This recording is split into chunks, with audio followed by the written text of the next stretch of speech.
Hello students, how are you? I hope you all are fine at your homes. We are studying class 9th economics lesson 2. Last chapter में जो हमने पहले ये पढ़ा कि हम लोगों को रिसोर्स कैसे बना सकते हैं, उनको अच्छी एजुकेशन और अच्छी हेल्थ देके हम उनको रिसोर्स बना सकते हैं। फिर हमने सकल और विलास के एग्जाम्पल्स के थ्रू ये समझा कि किस तरह से एजुकेशन ने उनकी लाइफ में रोल प्ले किया। अब आज हम एजुकेशन के बारे में पढ़ेंगे कि अगर हम पॉपुलेशन की क्वालिटी को इम्प्रूव करना चाहते हैं तो उसमें एजुकेशन का क्या रोल है। ठीक है, the quality of population depends upon the literacy rate and health of a person. किसी भी कंट्री में जो पॉपुलेशन की क्वालिटी है वो उसकी लिटरेसी रेट यानी कि वो वहाँ के लोग कितना पढ़े हुए हैं और उनकी हेल्थ कैसी है, इस पे डिपेंड करता है। जो हेल्थ का हमें कैसे पता चलेगा, लाइफ एक्सपेक्टेंसी से, यानी कि एवरेज एज पर्सन की कितनी है।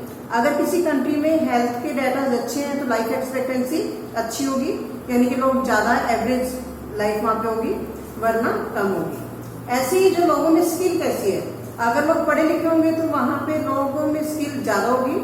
तो इस तरह से अच्छी हेल्थ और अच्छी एजुकेशन जो लोगों की क्वालिटी को इम्प्रूव करती है। जो लिटरेट और हेल्थी पॉपुलेशन है वो किसी कंट्री की एसेट है, ये मैंने आपको पहले भी बताया था। और जो इलिटरेट और अनहेल्दी पॉपुलेशन है, यानी कि अनपढ़ और अनहेल्दी जो पॉपुलेशन है वो किसी इकोनॉमी, किसी भी कंट्री के लिए क्या बन जाती है, लाइबिलिटी बन जाती है, इनके बर्डन बन जाती है। तो लिटरेट और हेल्दी पॉपुलेशन एसेट है। कैसे एसेट बनता है ये हम पढ़ेंगे। सबसे पहले एजुकेशन अगर पॉपुलेशन में है तो उसका क्या रोल है। जैसे हमने पढ़ा कि सकल की एजुकेशन जो इनिशियल ईयर्स में, यानी कि बचपन में जो सकल ने एजुकेशन ली, इसका फ्रूट उसको बाद में अच्छी जॉब और अच्छी सैलरी की फॉर्म में मिला। हमने देखा कि जो एजुकेशन है उसने उसकी लाइफ में बहुत ही इंपॉर्टेंट रोल प्ले किया। उसने उसकी लाइफ में जो नए नए हॉरिजन, यानी कि नए नए जो उसके सोचने का तरीका है उसको बढ़ाया और उसको उसकी नई एस्पायरेशन, उम्मीदें जगाई और जो उसने उसकी वैल्यू ऑफ लाइफ, उसकी लाइफ की जो क्वालिटी है उसको डेवलप किया। तो नॉट ओनली फॉर सकल education contributes toward the growth of society. ना केवल सकल की जो लाइफ स्टाइल है उसमें फर्क पड़ा, बल्कि उसने अपने सॉफ्टवेयर डिजाइन करके सोसाइटी को भी कॉन्ट्रीब्यूट किया, ये हमने पढ़ा। तो it enhancing the national income, जब उसने नई डेवलपमेंट की तो उससे जो है उसके सॉफ्टवेयर की डिमांड बढ़ी और हमारी नेशनल इनकम में भी इंक्रीजमेंट हुई। कल्चरल रिचनेस, यानी कि कल्चर भी अच्छा हुआ। अगर पढ़ी लिखी पॉपुलेशन होगी तो उस कंट्री का कल्चर अच्छा हो जाएगा। और increasing the efficiency of governance, तो उस जो पर्सन का जो सोचने का तरीका है, गवर्नेंस का तरीका है, काम करने का तरीका है, वो भी अच्छा हो जाएगा। तो इसलिए पढ़े लिखे होना बहुत जरूरी है किसी भी कंट्री की डेवलपमेंट के लिए। There is a provision for providing universal access. अब गवर्नमेंट ने एजुकेशन प्रोवाइड करने के लिए क्या क्या एफर्ट्स किए हैं। सबको यूनिवर्सल एक्सेस, यानी कि सबको एक जैसी एजुकेशन मिले, इसके लिए गवर्नमेंट ने बहुत सारे एफर्ट्स किए हैं। जो गवर्नमेंट ने कोशिश की है कि जो retention and quality of elementary education, elementary education कौन सी होती है, जो 5th तक एजुकेशन होती है। तो 5th तक एजुकेशन के लिए गवर्नमेंट ने बहुत सारे ऐसे एफर्ट्स किए हैं कि जो सभी बच्चों को जो है वो एजुकेशन मिले और रिटेंशन, यानी कि बच्चे अगर स्कूल आते हैं तो वहां पे टिके रहे और उनकी जो क्वालिटी है प्राइमरी एजुकेशन की वो इंक्रीज हो जाए, खास करके गर्ल्स की। तो there is also establishment of pace setting of schools like Navodaya Vidyalaya. तो गवर्नमेंट ने कोशिश की है कि नवोदय विद्यालय जिसमें स्किल्ड बच्चे जो है एजुकेशन लेते हैं, तो हर डिस्ट्रिक्ट में ऐसे स्कूल खोलने गवर्नमेंट ने, नवोदय विद्यालय, जहां पे जो टैलेंटेड बच्चे हैं वो एजुकेशन ले सकते हैं। वोकेशनल स्कीम्स, यानी कि जहां पे बच्चों को कोई ना कोई काम सिखाया जाता है, तो इस तरह की जो एजुकेशन के साथ साथ बच्चों को इस तरह की स्किल्स भी दी जाती है एजुकेशन के साथ। सिलेबस में इस तरह की जो सिलेबस बनाए गए हैं कि बच्चों में कोई ना कोई स्किल डेवलप हो जाए, तो वोकेशनल स्कीम भी स्टार्ट की है। और जो हाई स्कूल के स्टूडेंट्स हैं उसमें ऑक्यूपेशन से रिलेटेड जो नॉलेज और स्किल है, जैसे वो पढ़ने के बाद जरूरी नहीं कि उनको कोई जॉब मिलेगी तभी वो काम करेंगे, अगर उनमें कोई स्किल होगी तो वो अपना काम जो है वो कर सकते हैं बाद में। तो उनमें इस तरह से ऑक्यूपेशन काम के प्रति जिसमें उनकी रुचि है उसकी नॉलेज और स्किल उसमें जो गवर्नमेंट है वो एजुकेशन के थ्रू डेवलप करती है। तो इन एफर्ट्स के लिए जो the plan outlet on education has increased. Government जो एजुकेशन पे खर्चा है वो 151 करोड़ जो फर्स्ट 5 ईयर प्लान में था, यानी कि इंडिपेंडेंस के बाद जो फर्स्ट 5 ईयर प्लान बना तो गवर्नमेंट ने एजुकेशन पे 151 करोड़ रुपए खर्च किए, जो कि बाद में 10th 5 ईयर प्लान तक बढ़ते बढ़ते 43,825 करोड़ रुपीस हो गया।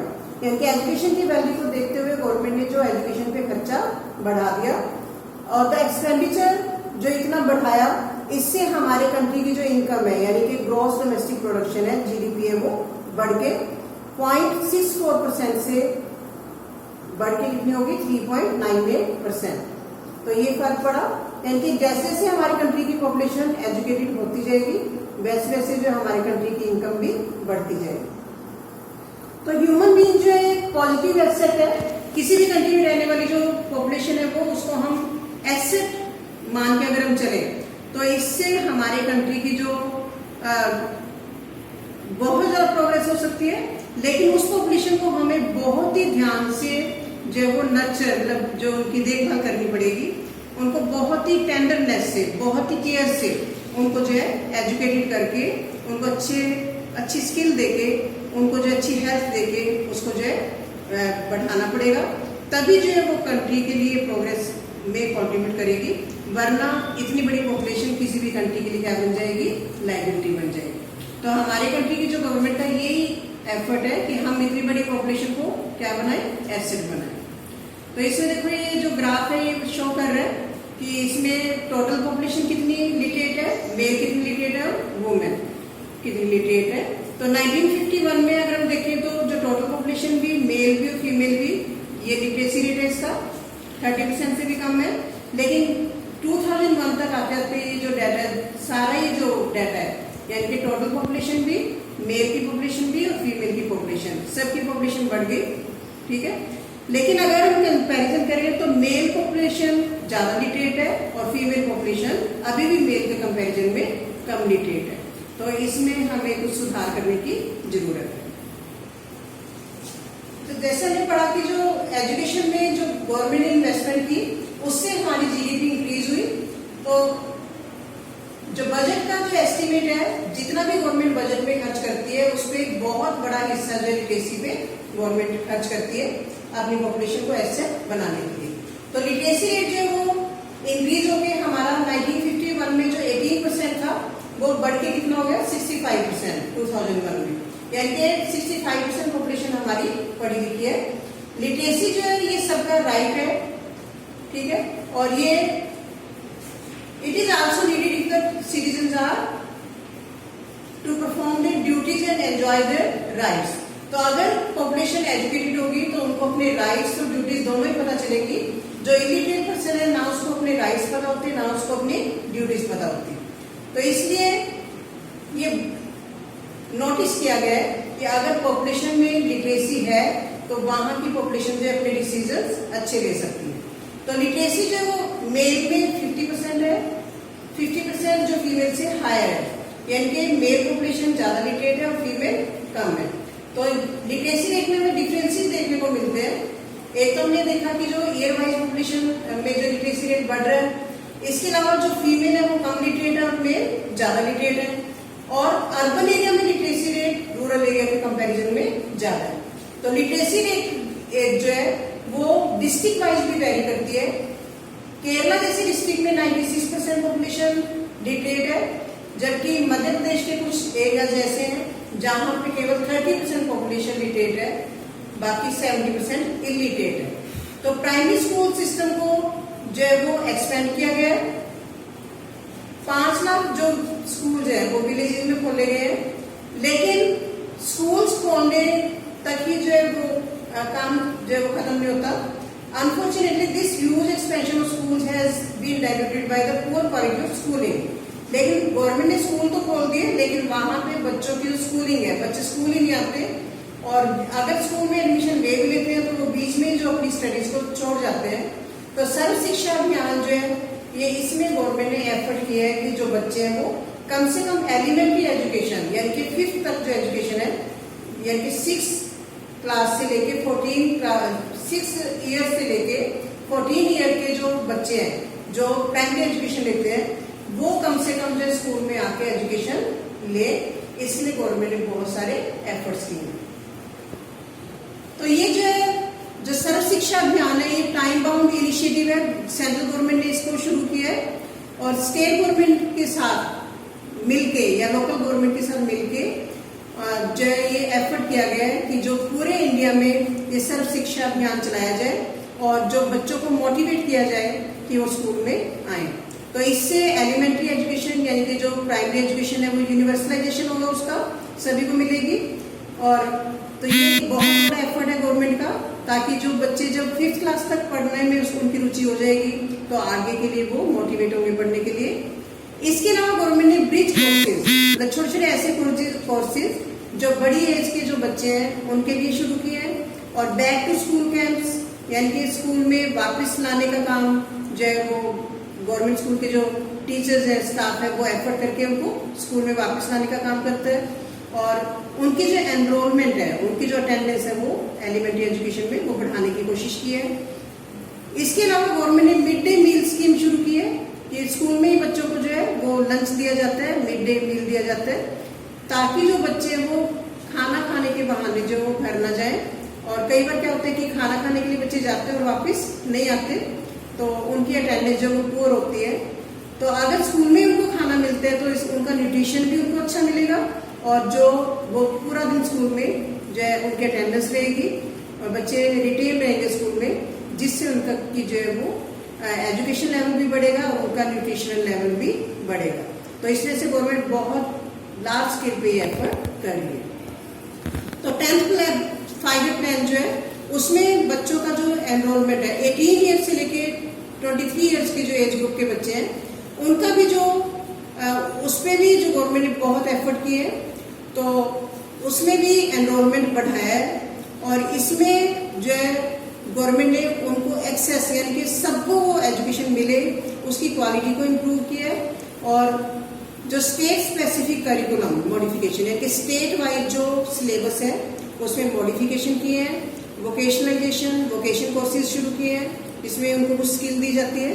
और networking on the use of information technology use करके उनको जो है डिस्टेंस एजुकेशन भी देने की कोशिश की जाती है। तो ये प्लान जो है ये डिस्टेंस एजुकेशन पे भी फोकस करता है। तो इसमें convergence of formal and non formal distant and IT education institution, इसका जो गवर्नमेंट ने ये भी एफर्ट किया कि जो आईटी का यूज करके हम डिस्टेंट एजुकेशन, जो बच्चे जो है वो डिस्टेंस ज्यादा होने के कारण जो एजुकेशन नहीं ले पाते, तो वो अपने घर पे ही जो है वो ऑनलाइन क्लासेस लेके आईटी या आसपास के जो जहाँ पे सेंटर्स है वहां पे एजुकेशन ले सकते हैं। तो पिछले 50 सालों में बहुत ही ज्यादा यूनिवर्सिटीज में ग्रोथ की है गवर्नमेंट ने, और स्पेशलाइज्ड एरियाज में जो कोर्सेज है वो शुरू किए हैं। तो ये टेबल देखो, इसमें नंबर ऑफ कॉलेजेस भी इंक्रीज हुए हैं, नंबर ऑफ यूनिवर्सिटीज पहले 1950-51 में कितनी थी और इसको आप 1999 से कंपेयर कर सकते हो कि पहले के कंपैरिजन में हमने कॉलेजेस कितने इंक्रीज कर लिए, यूनिवर्सिटीज कितने इंक्रीज कर ली, स्टूडेंट्स कितने इंक्रीज हो गए और टीचर्स कितने इंक्रीज हो गए। तो ये डाटा हमें बताते हैं कि हम जो इसमें बहुत ज्यादा इम्प्रूवमेंट हुई है। तो क्लासरूम में भी अगर आप देखो तो आपको नजर आएगा कि जो बच्चों की जो स्ट्रेंथ है वो इंक्रीज हो रही है और यूनिवर्सिटीज की भी स्ट्रेंथ जो इंक्रीज हो रही है, इसमें डाटा में हमें पता चला। तो इसमें से हमें इस टॉपिक से क्या पता चला कि एजुकेशन का बहुत बड़ा रोल है पॉपुलेशन को एसेट बनाने में, और गवर्नमेंट ने बहुत ज्यादा एफर्ट की है कि अपनी कंट्री की पॉपुलेशन को क्वालिटी देने की। तो इस वीडियो में हम इतना ही देखेंगे। नेक्स्ट वीडियो में हम जो है हेल्थ का क्या रोल है किसी भी कंट्री में पॉपुलेशन को एसेट बनाने में, ये पढ़ेंगे। आज के लिए हम इतना ही पढ़ेंगे। Thank you.